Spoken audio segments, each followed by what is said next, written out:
চারিদিকে যা শুরু হয়েছে, যা ঘটছে, গামলা সে কারণে সিঁদুর লুকিয়ে ফেলেছে। সিঁদুর পড়তেই ভুলে গেছে। এদিকে সন্দীপ তার কথার চোটে, এদিকে ভিউয়ার্সদের কথার চোটে, তাই না? আর দেখো, আজকে গামলা যেভাবে ভিডিওটা স্টার্টিং করলো, খুব খুশি।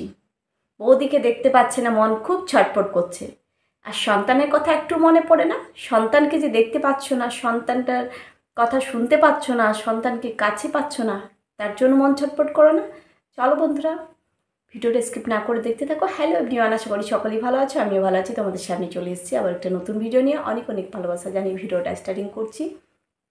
আর সত্যিই তাই, যে কমেন্টগুলো ভরে যাচ্ছে গামলার কমেন্ট বক্সে, সেই কথাগুলোই নিয়ে তোমাদের সাথে আলোচনা করতে বসেছি।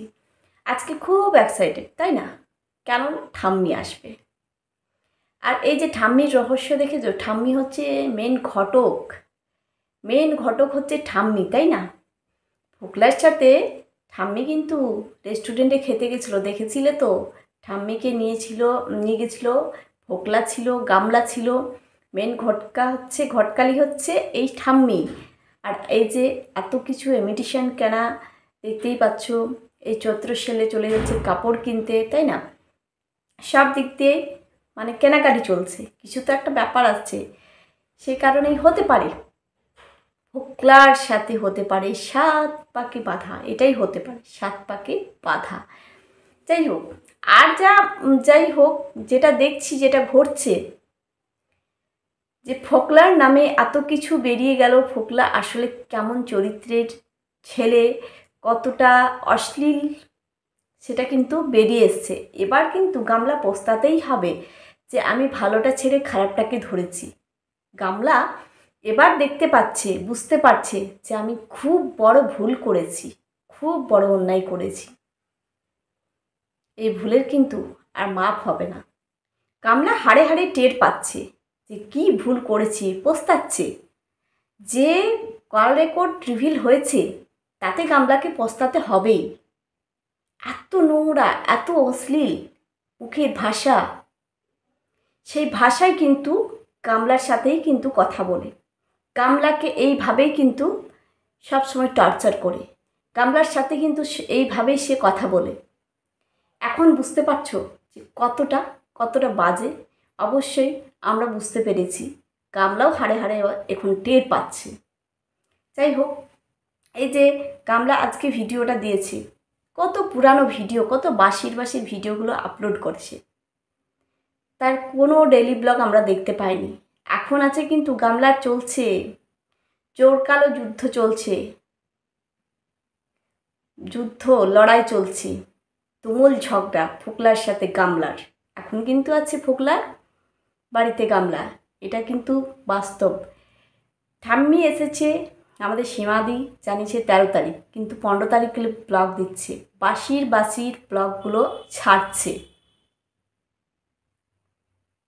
এই যে ঠাম্মি এসছে, কতটা খুশি। আবার কি বললো, বৌদিকে দেখতে মনটা ছটফট করছে, সেটা নিয়েও বলি কথা। বলেছি আগে, হ্যাঁ, বৌদিকে দেখার জন্য মন ছটফট করছে, যে তোমার নিজের একটা সন্তান আছে 3 বছরের, তার জন্য মনটা ছটফট করে না? তার জন্য মনটা কাঁদে না? তার জন্য কষ্ট পাওনি, চোখের জল ফেলোনি? শুধু বৌদির জন্যই মন ছটফট করছে? আজকে এই কিনছে, কালকে ওই কিনছে। এই যে চৈত্র সেলে কুর্তি কিনেছে, কিভাবে লাইফটাকে এনজয় করছে দেখেছো? এর জন্য একে নিয়ে যারা বলো না যে সন্তানের জন্য একটু ভাবো, সবাই গালিগালাজ করছে। কমেন্ট বক্স দেখে নেবে, তোমরা দেখে নাও, গালিগালাজ দিয়ে ভরিয়ে দিয়েছে, নেগেটিভ কমেন্টে ভরে গেছে। এই ইমিটেশনের যত সব কেনাকাটা চলছে, তাই না? হাতের পলা, অনেক কিছুই কিনছে। এই চৈত্র ছেলে কুর্তি কিনেছে, পারতো, একটা মা পারতো ছেলের জন্য ভাবলে, চিন্তা করলে? ঘুম হতো না, খেতে পারতো না, বেহাল দশা হয়ে যেত। এই দিনকে দিন লুচির মতো ফুলে যাচ্ছে, কুমড়োর মতো হয়ে যাচ্ছে গোল। এর কোনো দুঃখ কষ্ট নেই। একটা দুঃখ কষ্ট এখন মনে মনে পাচ্ছে, সে কিন্তু ভালো নেই, তার মন মানসিকতা এখন ঠিক নেই। কেননা এই যে গামলার আসল রূপটা বেরিয়ে গেছে, এখন সে হাড়ে হাড়ে টের পাচ্ছে, ভীষণ টেনশনে আছে গামলা, ভীষণ টেনশনে আছে, তুমুল ঝগড়া চলছে ফোকলার সাথে। কি করে ফোকলা বলল যে আমরা কি গামলার ঠেকা নিয়ে বসে আছি? কি করে বলল? ওই মেয়েটা কিন্তু ওই ছেলেটার জন্যেই কিন্তু ওই সংসারটাকে ছেড়ে দিয়ে চলে এসছে, একটা সন্তানকে ছেড়ে দিয়ে চলে এসছে শুধুমাত্র ওই ছেলেটার জন্য, ফোকলার জন্য। আজ তার মুখে এই রকম কথা ভাবা যায়? তাহলে সে কতটা টেনশনে আছে, সে কতটা দুশ্চিন্তায় আছে, সেটা তোমরাই ভেবে দেখো। আজকে আসছে ঠাম্মি, ঠাম্মি আসবে বলে প্রচুর খুশি, এদিকে দাদা বৌদি আসবে, প্রচুর খুশি, প্রচুর খুশি। এই যে এই বয়সে ঠাম্মি দিল্লিতে যাচ্ছে, দিল্লিতে সেখানে কার বাড়িতে থাকছে অবশ্যই জানো। বলে না মেয়ের বাড়িতে, একটা মা ছেলে থাকতে কোনোদিন মেয়ের বাড়িতে থাকে? ছেলের দায়িত্ব, কর্তব্য, বৌমারও কর্তব্য শাশুড়িকে দেখা। একটা ধাড়ি মেয়েকে পুষতে পারছে, রাখতে পারছে, অবৈধ সম্পর্কে জড়িত আছে, সেই মেয়েটাকে তোমরা ঠাঁই দিচ্ছ বাড়িতে রাখার। কেন? এই মহিলাটাকে কেন দেওয়া হবে না একটা বয়স্ক বৃদ্ধ মানুষকে অন্যের বাড়িতে কাজ করে খেটে খেতে হচ্ছে? আবার আসছে যখন কত কিছু নিয়ে আসছে, না হলে কিন্তু সম্মান দেবে না, আদর যত্ন পাবে না, তাই না?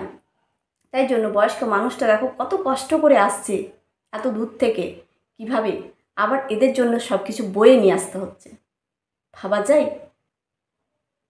আর শুধু এরা ক্যামেরায় একটা শো করে যে কত সুন্দর সম্পর্ক আছে, দেখো আমাদের কত ভালোবাসা, কত বন্ডিং, দেখো শাশুড়ি বৌমার মধ্যে কত ভালোবাসা, কত বন্ডিং, তাই না? সব শো, আর কিছু না, ক্যামেরার জন্য করে। যদি এতই ভালো হতো, কেন মায়ের দায়িত্ব অবশ্যই ছেলের, তো এখন তো ছেলে বেঁচে আছে, ছেলের কর্তব্য তো মাকে এই বয়সটা দুমুঠো তাকে মুখের সামনে ভাত তুলে দেওয়া, তিনবেলা খাবার দেওয়া, ডাক্তার দেখানো, তাকে একটু যত্ন করা। তার এই বয়সটা এইরকম, এইটার জন্য এই পাওয়াটা দরকার।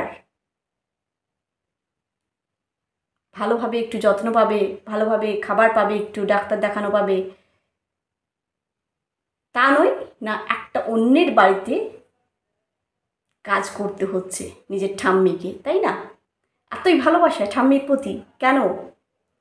যে মা বাবা একটা অবৈধ সম্পর্কে মেয়ে জড়িত আছে, সেই মেয়েটাকে ওই বাড়িতে রাখতে পারছে, স্থান দিতে পারছে, ওই বাড়িতে জায়গা দিতে পারছে, কেন নিজের মাকে রাখতে পারছে না? একটা ছেলে হয়ে, একটা বৌমা হয়ে, নিজের পেটের সন্তান, তাই না? কি করে পারছে এই বয়সে মাকে ঝি খাটাতে, লোকের বাড়ি রান্না করতে? কি করে পারছে? আমরা তো আসলটা জানি, তো সত্যটা জানি তো, যে ঠাম্মি অন্যের বাড়িতে রান্না করে এই বয়সে,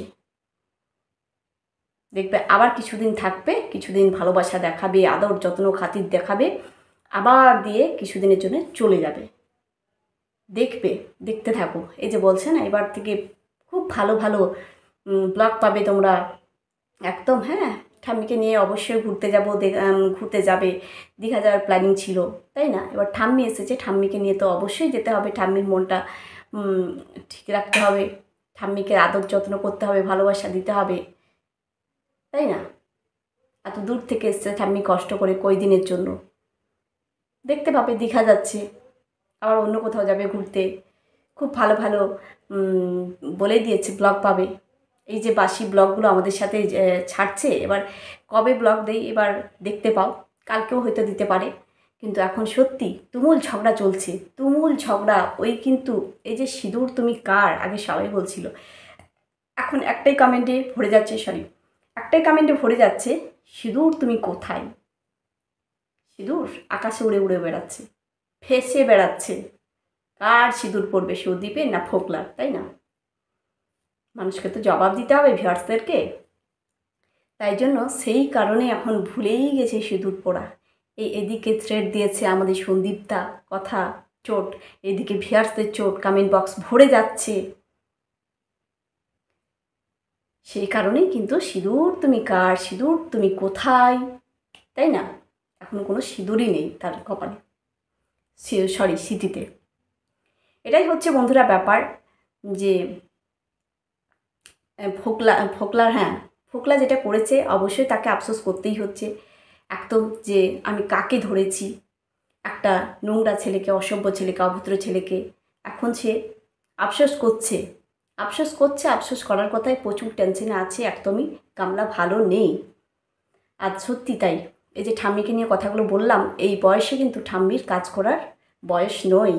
ঠাম্মির একটু ভালোবাসা, আদর যত্ন, 3 বেলা মুখের সামনে খাবার তুলে দেওয়া, ডাক্তার দেখানো, এইটাই বয়স এখন যত্ন নেওয়ার। কিন্তু না, এতই ভালোবাসা, এতই যখনই কেন কেন মেয়ের বাড়িতে পাঠাতে হবে ঠাম্মিকে? নিজেদের কাছে রাখো, তাহলে বুঝবো যে সত্যি ভালোবাসা, হ্যাঁ সত্যি বন্ডিং আছে বৌমা শাশুড়ির মধ্যে, খুব ভালো বন্ডিং, তবেই বুঝবো। চলো বন্ধুরা, ভিডিওটা অনেকটা বড় হয়ে যাচ্ছে, ভিডিওটা এখানে এন্ড করছি। সবাই ভালো থেকো, সুস্থ থেকো। তোমাদের গুরুত্বপূর্ণ মতামত অবশ্যই কমেন্ট বক্সে লিখে জানাবে। এবার খুব ভালো ভালো বাসি বাসি ব্লগ দেখতে থাকো গামলার। চলো সবাইকে good night and sweet dreams, tata.